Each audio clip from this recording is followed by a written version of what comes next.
오늘 함께 들을 하나님의 말씀은 신약성경 누가복음 12장 13절에서 21절까지 말씀입니다. 누가복음 12장 13절에서 21절 교독하시는데 제가 먼저 읽고요. 21절은 함께 읽겠습니다. 무리 중에 한 사람이 이르되 선생님, 내 형을 명하여 유산을 나와 나누게 하소서 하니 이르시되 이 사람아 누가 너를 너의 재판장이나 물건 나누는 자로 세웠느냐 하시고 그들에게 이르시되 삼가 모든 탐심을 물리치라.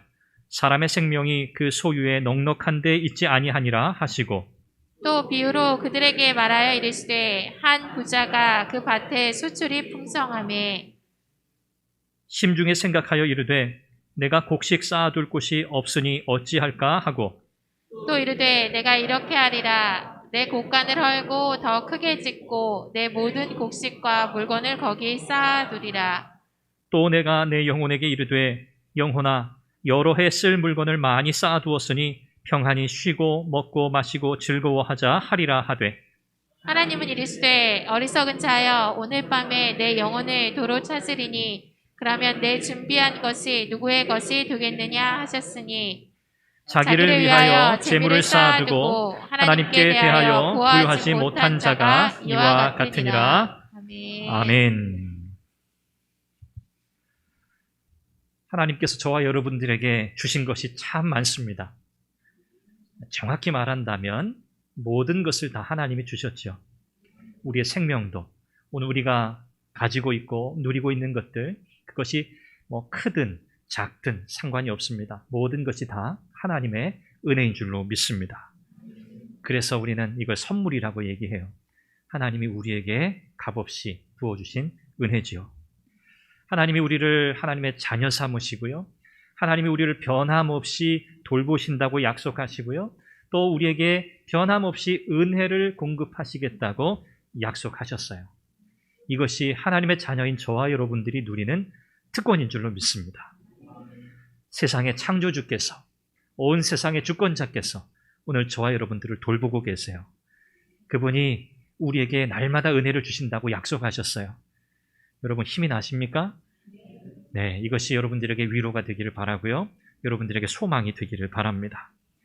이렇게 저와 여러분들이 오늘 가지고 있고 누리고 있는 수많은 것들, 이 모든 것들은요, 우리가 늘 고백하지만 내 계획, 내 노력, 그걸로 된 게 아니에요. 물론 여러분들 애쓰셨어요. 노력하셨어요. 최선을 다하셨어요. 그럼에도 불구하고 우리의 마지막 고백은 뭐예요? 하나님이 하셨어요. 하나님이 하셨습니다. 이게 우리의 고백이죠. 하나님의 은혜의 결과임을 기억하는 거예요. 그래야 우리의 삶의 의미, 삶의 목적, 삶의 모든 내용이 다 하나님께로 돌아가게 됩니다. 저와 여러분들의 삶의 행복의 근거가 어디에 있는가? 우리가 가지고 있는 소유, 물질에 있지 않고요. 바로 하나님께 있다는 것을 우리는 잘 기억해야 하겠습니다. 하나님께서 우리의 주인이심을 인정하는 사람, 하나님이 우리의 인생의 주권자이셔서 그분께 우리의 모든 것을 다 내어 맡기고 살아가는 그 사람을 성경은 지혜로운 사람이라고 말씀합니다. 저와 여러분들 모두 지혜로운 인생 되기를 간절히 바랍니다. 오늘 우리가 읽은 이 본문의 말씀은 재물에 대한 태도가 우리의 삶의 우선순위를 결정한다는 것을 보여주는 말씀입니다.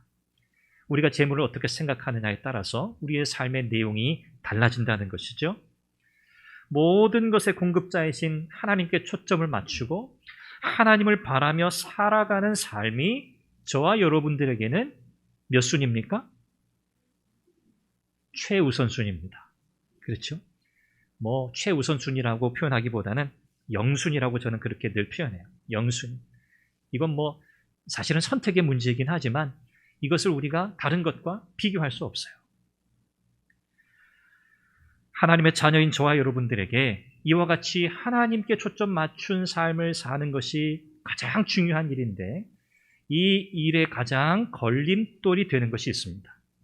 다시 말해 우선순위의 혼란을 가져오게 하는 큰 걸림돌이 있다는 거죠. 그것이 뭘까요? 바로 탐심입니다. 탐욕이라고 할 수도 있습니다. 왜 탐욕이 위험할까요? 이것이 왜 큰 걸림돌이 될까요? 저와 여러분들은 하나님의 자녀이기 때문에 하나님의 다스리심을 받아요. 그 말은 하나님이 우리의 주인 주권자라는 말이잖아요. 그런데 이 탐욕, 탐심은 무엇을 하냐면 우리의 삶에 들어와서 주인 노릇하려고 합니다. 주인 행세하는 거예요. 하나님이 우리의 주인이신데 그래서 우리는 하나님 바라보고 그분의 뜻을 향해 나아가야 하는데 이 탐욕이라고 하는 것이 우리의 마음속에 자꾸 혼란을 일으키면서 하나님이 아니라 세상의 것에, 재물에 우리의 마음을 빼앗기고 매이게 합니다. 그래서 어느샌가 탐욕이 우리의 주인 노릇하게 된다는 거죠. 그래서 가장 큰 걸림돌이라고 할 수 있어요. 결국 우리의 삶은요, 둘 중에 하나를 선택하는 겁니다. 하나님께 초점을 맞추고 하나님이 다스리시는 삶을 선택하든가 아니면 탐욕에 사로잡혀서 재물뿐만 아니라요, 세상에 우리가 가지고 있는 모든 대상들, 욕심을 두고 있는 모든 대상들이 다 포함이 돼요. 그 세상의 것들에 사로잡혀서 탐욕에 사로잡혀 살든지 둘 중에 하나를 선택해야 돼요. 왜 그럴까요? 하나님과 재물을 겸하여 섬길 수 없기 때문입니다. 이것이 선택의 문제라는 거죠. 오늘 저와 여러분들은 하나님의 주인 되심을 온전히 인정하고 삶의 의미, 가치, 행복의 근거를 하나님께 두고 있습니까? 하나님의 영원하신 그 은혜의 공급에 그 근거를 두고 있습니까? 아니면 내가 주인 삼고 있는 세상의 그 모든 것에 두고 있습니까? 무리 중에 어떤 사람이 예수님에게 나왔어요. 그리고 그 형제로 하여금 유산을 잘 분배해 달라고 좀 중재해 주십시오 라고 예수님께 요청을 합니다. 그러자 예수님께서 이렇게 답하세요. 누가 나를 너희의 재판장이나 물건 나누는 자로 세웠느냐? 단호하게 거절하십니다. 예수님께서 그 일을 판단할 만한 지혜가 없으셨다든지 너무 사소한 일이라서 그런 문제는 나한테 가지고 오지 마라. 그래서 거절하신 것이 아니에요. 왜 예수님은 그의 요청에 거절하셨는가? 한 가지 이유 때문입니다. 성경은 예수님께서 그 사람의 마음을 보셨는데 그 사람의 마음속에는 탐심이 가득했다고 말씀합니다. 그러면서 예수님께서 무리들에게 돌이켜서 이렇게 말씀하시죠. 삼가 모든 탐심을 물리치라. 사람의 생명이 그 소유에 넉넉한 데 있지 아니하니라 라고 말씀하십니다. 여기서 말씀하는 이 탐심이라고 하는 이 단어는 어떤 의미일까요? 자기가 가지고 있는 게 있습니다. 자기 소유가 있어요. 물론 넉넉하지 않을 수는 있습니다만 자기가 가지고 있는 것에 만족하지 못하고 끊임없이 더 많이 가지려고 하는 그 마음을 이 탐욕이라고 할 수 있어요. 이 대상은요, 탐욕의 대상은 그저 물질에만 제한되지 않습니다. 세상에 속한 어떤 권력일 수도 있습니다. 눈에 보이지 않는 어떤 형태의 것도 사실 이 탐욕의 대상이 될 수 있습니다. 예수님은요, 우리가 부자가 된다든지 부유하게 되는 것 그 자체가 잘못되었다, 나쁘다고 말씀하신 적이 없어요. 그렇지 않습니다. 그런데 탐심이라고 하는 것, 이것은 반드시 경계해야 한다고 말씀하세요. 왜냐하면 이 탐심이라고 하는 것은요, 우리의 삶의 행복이 더 많이 가질수록 인생은 행복해진다라고 생각하는 데 문제가 있어요. 탐심은 그 생각을 조장해요. 어떻게 행복한 인생을 살 건가? 더 많이 가져야 돼. 세상에서 더 많은 것들을 소유해야 돼 라고 생각하게 하는 거죠. 바로 이 생각이 너무 위험한 거예요. 많이 소유할수록 풍요롭고 행복한 삶을 살게 될 것이라고 생각하게 만듭니다. 세상 사람들, 하나님의 주권을 인정하지 않고 살아가는 세상 사람들은 사실 모두 다 이런 일반적인 세상의 논리를 따라 살아갑니다. 많이 가져야 행복하고 내가 많이 소유해야 더 많이 누릴 수 있다. 이것이 틀린 말은 아니죠. 세상적인 논리로 볼 때. 그러나 하나님은 오늘 이 본문 말씀을 통해서 하나님의 자녀인 저와 여러분들에게 말씀하고 계세요. 우리는 이 세상의 것에 가치를 두지 않습니다. 왜요? 그것은 잠시 있다가 없어질 거거든요. 그건 일시적이거든요. 그래서 우리는 하나님의 자녀로 하나님의 통치를 받는, 하나님의 다스림을 받는 하나님의 자녀로서 무엇에 관심을 가져야 돼요? 영원한 가치에 관심을 가져야 돼요. 영원한 하나님 나라에 관심을 가져야 한다는 거죠. 그래서 우리 주님께서는 사람의 소유가, 사람의 행복이 그 소유에 넉넉한 데 있지 않다. 무엇이 더 중요하다고요? 사람의 생명이 중요하다고 말씀하세요. 사람의 생명, 소유에 달려있지 않다는 거죠. 이 생명은 무슨 생명입니까? 영원한 생명을 가르쳐요. 세상이 줄 수 없는 영원한 기쁨, 영원한 만족, 바로 이것이 영원한 생명입니다.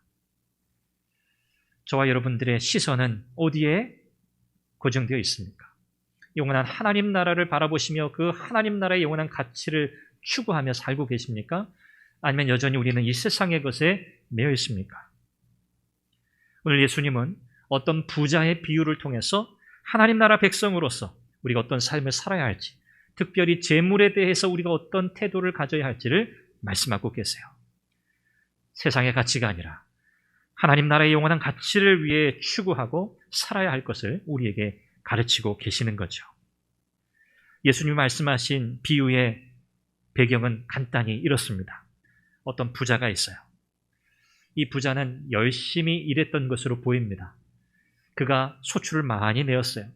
나름대로 성실하게 일하고 자기에게 주어진 일들을 잘 감당했으리라고 여겨집니다. 성경에 이 사람이 나쁜 사람이라든지 악한 사람이라든지 그런 어떤 단서를 주는 내용이 전혀 없어요. 그는 부자였어요. 넓은 땅을 가지고 있었고요. 농사를 잘 지었습니다. 소출이 굉장히 많았어요. 구약적인 관점에서 본다면 물질이 많다, 소유가 넉넉하다는 것은 하나님께 복받았다는 그런 의미예요. 구약적인 배경 속에서는. 그런 구약의 문맥의 관점에서 본다면 이 사람은 하나님께 복받은 사람이라고 그렇게 생각할 수 있어요. 부자니까, 많은 것을 가졌으니까. 이 부자가 소출이 많아요. 수확량이 많아요. 그래서 지금 가지고 있는 이 창고에는 그 곡식들을 다 담을 수 없는 거죠. 그래서 고민합니다. 어떻게 하면 될까? 어떻게 이 많은 곡식을 저장할 수 있을까? 방법은 간단하죠. 뭐 하면 돼요? 창고를 다시 지으면 돼요. 곡간을 넣을 수 있는 창고를 다시 짓는 거예요. 누가 봐도 당연한 결정, 현명한 결정이라고 할 수 있어요. 자, 이렇게 문제는 해결될 수 있습니다. 그런데 이 부자에게는 중요한 문제가 있어요. 이 부자가 자기에게 스스로 이렇게 이야기하는 말씀이 19절에 기록되어 있어요. 창고를 짓고 이제 많은 소출을 저장할 수 있는 그 방법이 다 해결되었으니까, 문제가 해결되었으니까 스스로에게 이렇게 이야기합니다. 영혼아, 여러 해 쓸 물건을 많이 쌓아두었으니 평안히 쉬고 먹고 마시고 즐거워하자.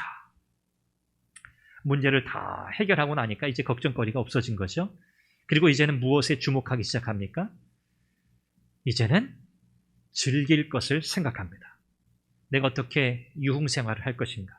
내가 어떻게 나의 만족과 내 원하는 것들을 채워가면서 이 시간들을 즐겁게 보낼 수 있을까? 다시 말해서 자기 탐닉의 삶을 살아가기로 결정합니다. 이 부자는요, 오로지 자신의 행복에만 집중되어 있어요. 그리고 그 행복의 근거, 그 행복의 보장을 어디에 두고 있습니까? 자기의 소유, 자기가 쌓아놓은 그 재산에 두고 있는 겁니다. 오늘 비유의 내용이 이렇습니다. 자, 이 비유를 우리 주님께서 많은 무리들에게 말씀하신 뒤에 이제 이 부자에 대한 평가를 하고 계세요. 사람들의 기준에서 사람들의 눈에 볼 때에는 성실한 사람일 수 있어요. 부자이니까 하나님께 복받은 사람일 수 있어요. 그런데 우리 주님은 그를 향해서 뭐라고 말씀하세요? 어리석은 자요. 하나님께서 그렇게 말씀하시죠. 어리석은 자요. 왜 하나님은 사람들이 볼 때는 정말 성실했고 정말 열심히 일했고 그래서 부자가 된 하나님께 복을 받은 사람이라고 여겨지는데 왜 하나님은 그를 향해서 어리석은 자라고 한마디로 야, 이 바보야 라고 말씀하고 계시는 걸까? 그 이유가 뭘까요? 20절을 보세요. 오늘 밤에 내 영혼을 도로 찾으리니 그러면 내 준비한 것이 누구의 것이 되겠느냐?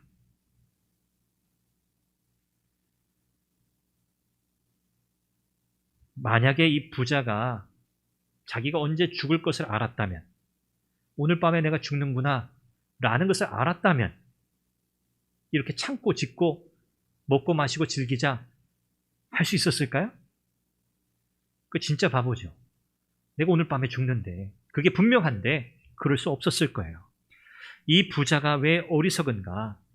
이 부자가 어리석은 건요, 내가 언제 죽을지, 내 미래가 어떻게 될지 그걸 예측하지 못해서 어리석고 바보인 사람이 아니에요.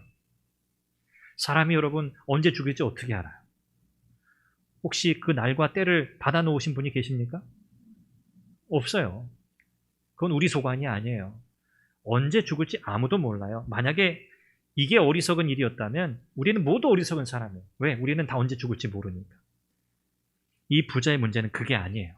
이 부자가 진짜 바보, 어리석은 자인 이유는요, 다름 아니라 자기가 쌓아놓은 그 재산, 그 재물이 자기의 삶, 자기의 영혼의 주인 노릇하게 만든 것이 바로 이 부자의 큰 잘못이에요.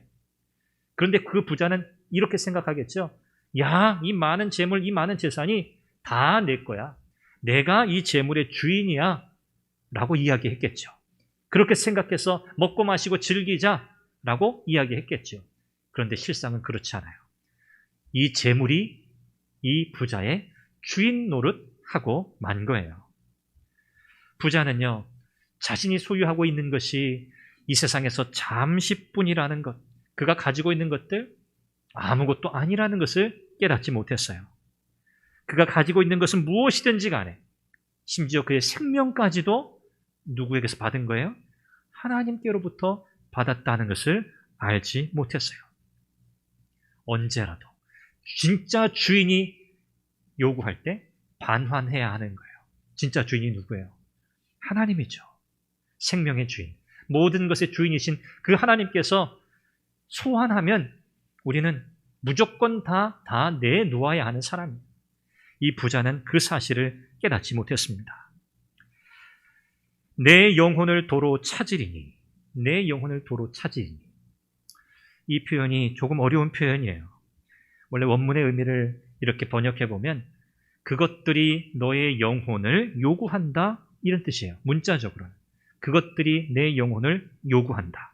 영어 성경에는 이 표현이 쉽지 않기 때문에 이 주어를 빼버렸어요. 그리고 수동태 형태로 너의 생명이 너의 영혼을 요구한다 라는 그런 표현으로 이렇게 바꾸어서 번역했어요. 그런데 이 표현은요, 이런 의미예요. 하나님께서 내 영혼을 요구하신다. 이것을 우리가 이제 신적 수동태다, 그렇게 표현해요. 신적 수동태다. 하나님께서 너의 영혼을 요구하신다. 여기 요구한다라고 하는 이 헬라 단어는 소유권을 요구한다, 그런 뜻이에요. 소유권. 하나님께서 이 영혼의 주인이에요. 부자는 자기가 많은 재물을 가지고 있으니까 자기가 이 재물의 주인이고 자기가 자기의 인생의 주인이라고 생각했어요. 그런데 하나님께서 그날 저녁에 이 부자에게 그의 영혼을 요구하세요. 소환하세요. 반환하라고, 너의 생명을 내게로 다시 반환하라고 말씀하세요.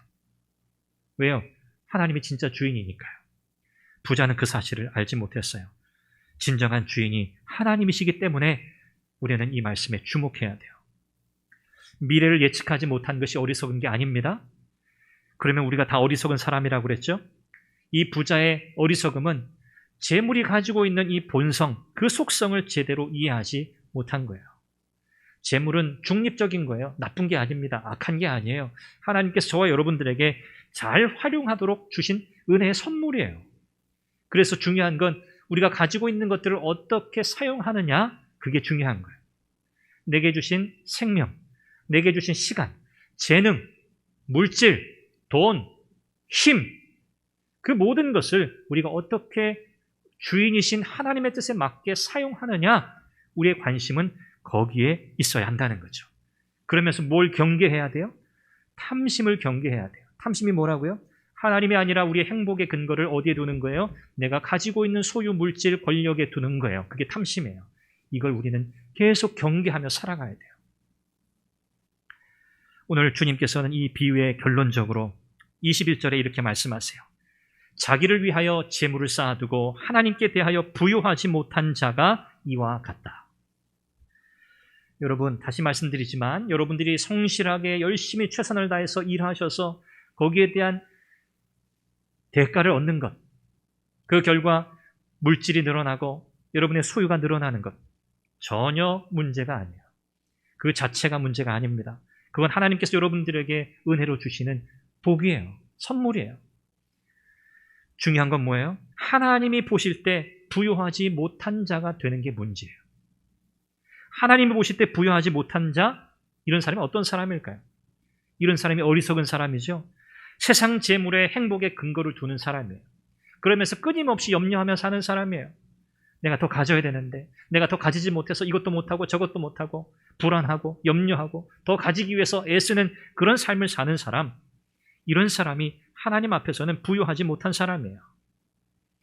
진정으로 하나님 보실 때 부자, 진정으로 부유한 사람이 어떤 사람일까요?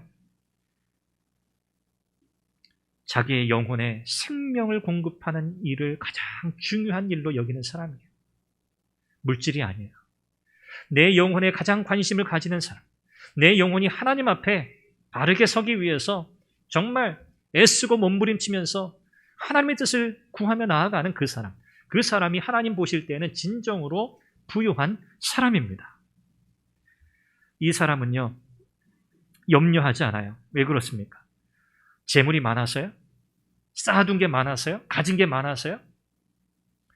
물론 솔직히 생각해 보면 나도 좀 많이 가지면 좋겠다.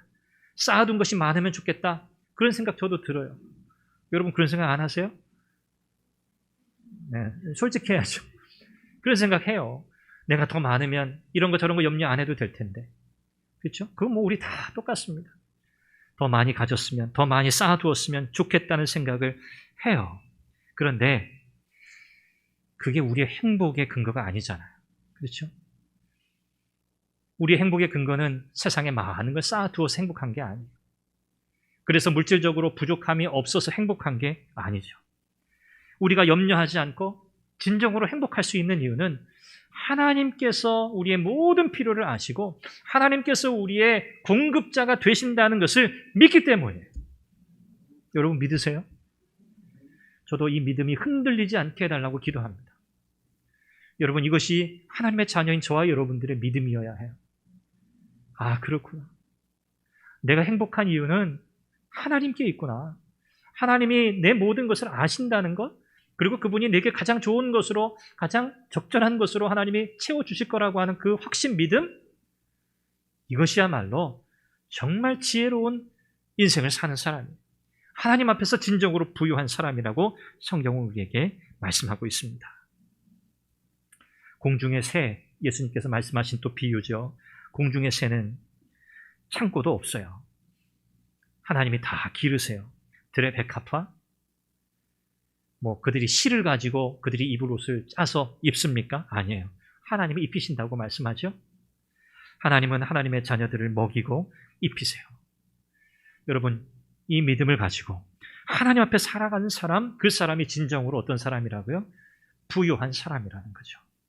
저와 여러분들은 이렇게 진정으로 부유한 사람이 될 수 있기를 간절히 바랍니다. 하나님은 저와 여러분들에게 여러 가지로 복을 주세요.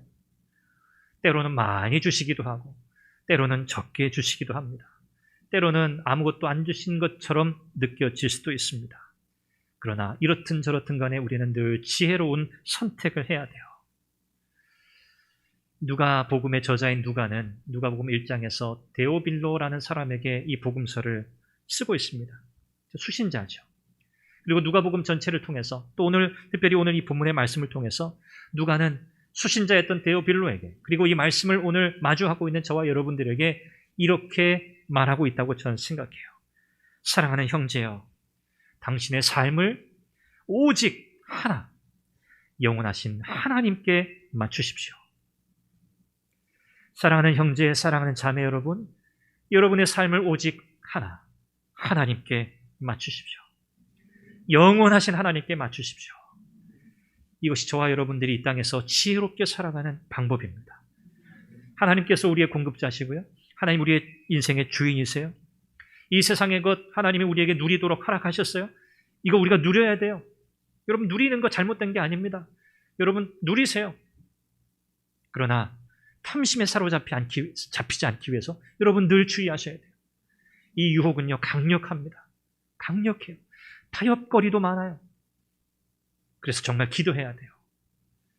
하나님께서 우리에게 주신 것이 무엇이든지 간에 그것은 영원하지 않다는 것, 하나님께서 누리도록 허락하신 것을 우리가 마음껏 누리되, 그러나 그 목적, 그 분명한 이유를 놓쳐서는 안 돼요. 우리는 영원한 하나님 나라 그 가치를 추구하며 살아가야 됩니다. 그래서 어떻게 해야 돼요? 우리에게 있는 모든 것을 하나님이 기뻐하시는 그 일을 위해서 잘 사용해야 돼요. 그것이 탐심을 이겨낼 수 있는 방법이에요. 여러분 마음껏 사용하세요. 하나님께 주신 것 사용하세요. 쓰면 없어지겠죠. 그런데 하나님 다시 채우실 거예요. 지금 내 손에는 쥔 게 없을 수 있죠. 그런데 머지않아 하나님께서 우리의 손에 또 쥐어 주실 거예요. 우리는 이것을 우리의 삶의 영적 원리로 잘 삼아야 합니다. 아, 그렇구나. 움켜쥐면, 우리 예전에 제가 전에도 이야기했잖아요. 움켜쥐면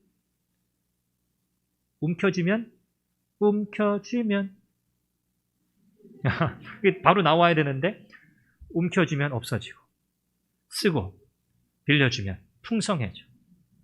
이 땅에 가득하네. 오, 제가 예전에 한번 했었는데 잊어버리셨군요. 사랑하는 여러분, 말씀을 맺습니다. 우리 행복은요 우리가 취하는 게 아니에요. 내 행복을 내가 취하는 게 아니에요. 우리 행복은 전적으로 누구로부터 와요? 하나님께로부터 와요. 그렇죠? 우리의 행복의 근거를 하나님께 둡시다. 그렇죠? 우리의 만족의 근거를 하나님께 둡시다. 오늘 우리의 상황이 녹록지 않습니다. 여유롭지 못합니다. 그렇죠? 그래서 한편으로는 더 감사해요. 아, 이렇게 우리의 공급자이신 하나님께로 시선을 놓치지 않도록 하시는구나. 날마다 필요한 은혜를 구하게 하시는구나. 날마다 하나님께 의지하여 살아가도록 이렇게 겸손하게 만드시는구나. 그런 생각을 하면은 참 감사하게 돼요. 사랑하는 여러분, 하나님께서 은혜로 우리에게 주신 재능, 시간, 힘, 물질, 하나님이 기뻐하시는 일을 위해 가치 있게 아낌없이 사용하며 지혜로운 삶을 살아가는 저와 여러분들 되시기를 주님의 이름으로 축원합니다. 기도하겠습니다. 우리 한 목소리로 기도하죠. 하나님, 내게 주신 것 모두 다 하나님의 은혜입니다. 하나님의 선물입니다. 하나님의 영광을 위해서 잘 사용할 수 있도록 지혜를 주옵소서. 우리에게 또 누리도록 허락하셨는데 우리가 지혜롭게 잘 누리며 또 하나님께서 은혜로 복으로 주신 것들 우리가 누리며 하나님께 감사하게 하옵소서. 하나님, 주님께 드리는 것 조금도 아깝게 여기지 않게 하시고 영원한 하나님 나라를 위해 살아가는 우리가 되게 하옵소서. 이것을 위해서 우리 같이 함께 한 목소리로 기도합니다. 자비하신 아버지 하나님, 은혜와 사랑을 감사하고 오늘 주께서 우리에게 주의 말씀으로 다시 한번 권면하시고 어떻게 사는 인생이 참으로 지혜로운 인생인지 깨닫게 하시니 감사합니다. 자비하신 하나님, 하나님께서 우리에게 참 많은 것을 주셨습니다. 하나님, 그 모든 것이 하나님께로부터 왔습니다. 하나님, 조금 더 아낌없이 하나님을 위하여, 주의 영광을 위하여, 영원한 하나님 나라를 위하여 사용할 수 있도록 하나님 은혜를 주옵소서. 하나님, 세상의 것에 매여 살지 않도록 도와주옵소서. 하나님, 재물이 세상의 어떤 힘과 그 권력이 능력이 하나님 우리의 주인 되지 않도록 은혜를 부어 주시옵소서. 하나님만이 우리 인생의 주인이십니다. 하나님만이 우리의 주권자이십니다. 주여, 사랑하는 주의 성도들의 삶을 주의 은혜로 붙들어 주시고 하나님, 끊임없이 세상의 것에 우리의 행복의 근거를 두고자 하는 우리의 마음의 유혹, 이 탐심을 물리치게 하시고 늘 주권자이신 하나님의 공급하심을 믿고 세상에서 우리에게 은혜로 허락하신 모든 것들 하나님의 영광을 위해서 아낌없이 잘 사용하게 주옵소서. 지혜를 주옵소서. 우리 인생의 주권자이시며 공급자이신 하나님, 감사합니다. 모든 것이 하나님의 은혜입니다. 모든 것이 하나님께로부터 온 것입니다. 하나님, 모든 것을 하나님께서 주셨으니 하나님이 원하시는 것, 하나님이 기뻐하시는 일을 위하여 우리의 생명, 우리의 재능, 우리의 시간, 우리의 물질, 우리의 힘과 권력, 주의 영광을 위해 아낌없이 사용하게 해 주옵소서. 우리의 행복의 근거는 오직 하나님께 있습니다. 이 믿음 변치 않게 하시고 늘 신실하게 하나님께 초점 맞춘 삶을 살아가게 해 주옵소서. 예수님의 이름으로 기도합니다. 아멘.